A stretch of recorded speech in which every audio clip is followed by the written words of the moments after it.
One of the big questions obtaining a history in some of these mysterious illnesses. Have you traveled recently? Have you been outside the continental 48 states? And in his case, he did go to Hawaii. So that's always something that we have to consider in terms of picking up a parasite. So considering all that, back to you, Aidan, what steps, if any, have you taken to try to identify and better treat this mystery illness you have? So I've been going to a slew of doctors. On top of that, I've tried home remedies that I've read up on that were said to be helpful for parasites, like eating carrots and garlic, raw carrots and garlic, drinking shots of apple cider vinegar with turmeric, drinking chamomile tea, just sort of, anything I could do to grasp at straws. I guess that was your Dr. Google visit, right?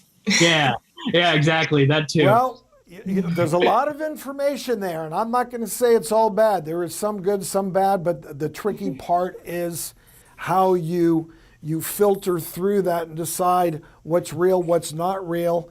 There are some DIY remedies that may help people in a variety of conditions, but as we always say, you've got to be careful there. So, Dr. Batra, didn't end there. Aidan recently came in to see you. So what struck you during your consultation with Aidan? Yeah, so I had the good fortune to meet Aidan recently and reviewed over 35 sets of test results that he's had by his other excellent caregivers.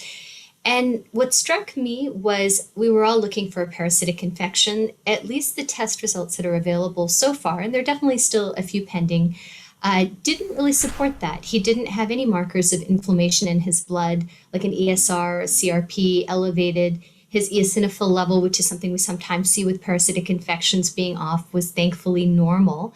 And so a lot of those test results, thankfully, were all completely normal.